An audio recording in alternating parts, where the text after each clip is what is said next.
Hey guys, what's up?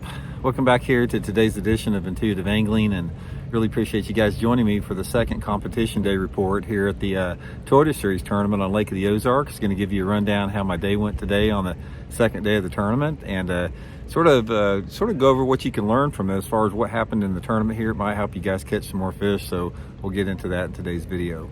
And also, guys, just want to extend a big thank you out there to everybody that's taken time to hit the subscribe button here at Intuitive Angling. Everybody that's been doing that, big thank you from me and my family. Also, guys, if you want to go to the next level on the channel, you can become a channel member. And channel members get private videos every week that aren't seen by the public, and some access to my email address for your fishing questions. So I'll put all the links in the description for that. Really appreciate it. Okay, guys, if you saw the practice week and yesterday, it's been a freaking grind here. You know, I had a really slow practice. I caught 3 keepers in practice, and yesterday I never had a bite all day long. So today I had to make a decision on either making a move or trying to make an adjustment where I was fishing. So both days, guys, I've had this in my mind that I wanted to go up to the river and fish dirty water, fish shallower, dirty water. And yesterday I talked myself out of it, and I felt that the water temperature was too cold up there, and the water being a little bit off colored. I just didn't think that was a good combination, so I opted to stay on the lower end of the lake in the cleaner water and throw a jerkbait, and that's what I did most of the day. Threw a jerkbait pretty much the whole day. Messed around with the jig a little bit, but mainly it was the jerkbait, and just never had any bites. And yesterday over half the field zeroed, including myself. So I think 4 pounds was in the money, so everybody was in striking distance. So today, when I was figuring everything out last night, I said, well, I'm going to go up the river today, you know, like I'd planned to.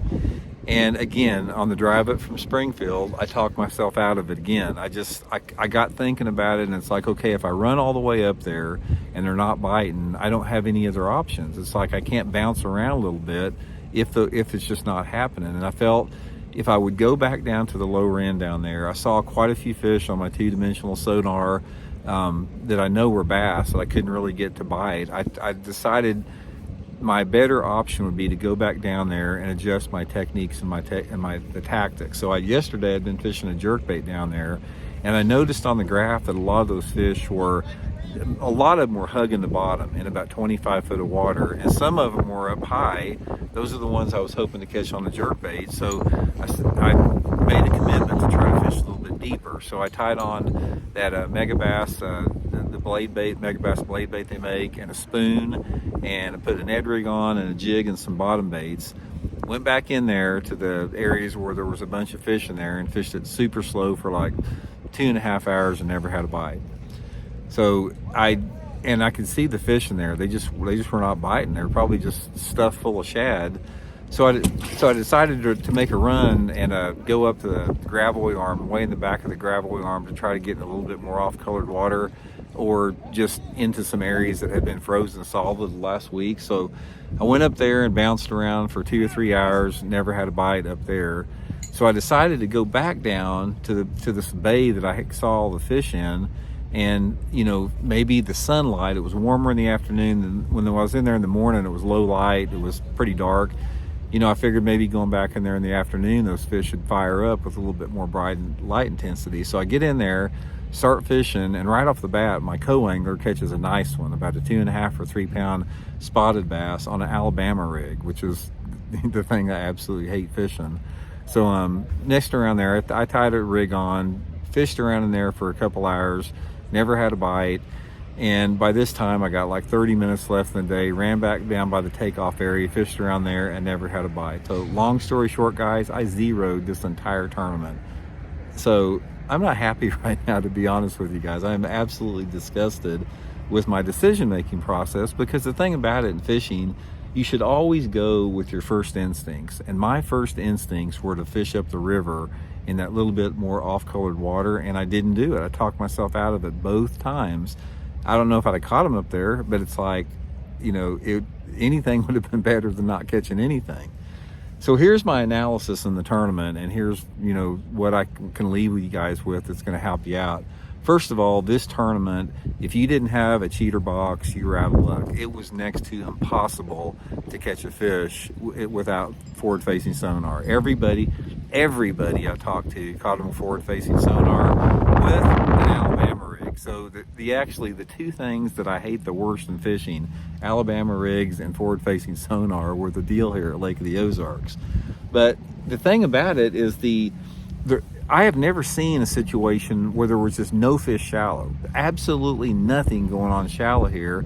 And with the super cold weather we had and the shad kill, that's why the cheater box guys, that's why they caught them in the tournament, because those fish were just roaming out in open water. You'd go back into a cove and you'd fish all the key looking stuff, the docks, every good looking place where there ought to be a fish, nothing. And you'd get out in the middle of those bays and you'd see 2 or 3 little wolf packs of fish on my 2D sonar.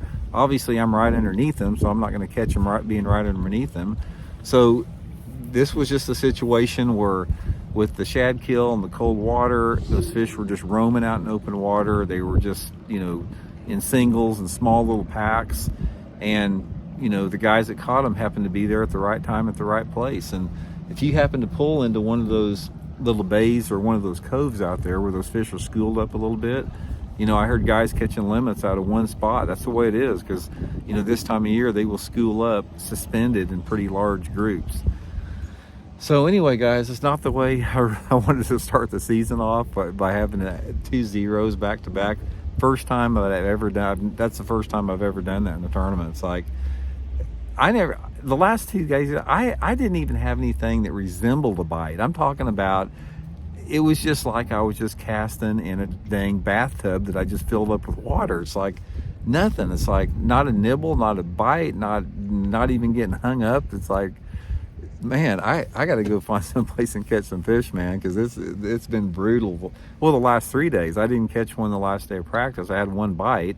So I've been fishing here for 3 days without a bite. So that's fishing, though, man. I'm telling you, it doesn't matter how much experience you have and how much knowledge you have. If you don't make the right decisions and you're not in the right water with the right technique, you're not going to catch them. And that's the thing about bass fishing, is you can't do everything. You can't fish everything out there, and you can't fish all over the lake. You have to make decisions based upon your best hunches and guess. And the decisions I made in this tournament were wrong. It was just that's just part of it. And that's one of the things that I like about bass fishing. I don't ever want to know everything about it. I always want it to be a mystery. And like this tournament here, I've got a theory on why I suck so bad in the tournament, but it's just a theory. I don't know how valid it is. It's like anything else in bass fishing. I can tell you for sure, it's like bass fishing is being at the right place at the right time with the right technique. And if you get those 3 combinations all together, you're going to do good and you're going to catch fish. And if you don't, you're going to struggle a lot of times. So anyway, guys, I really appreciate you guys following me all week. Got some good views on the video, so thank you very much for that. And I'll regroup and get ready for the next tournament. I think our next one is at Table Rock, a BFL tournament down there. And just keep pushing forward, man. That's all you can do. So hope you guys are well. We'll talk later.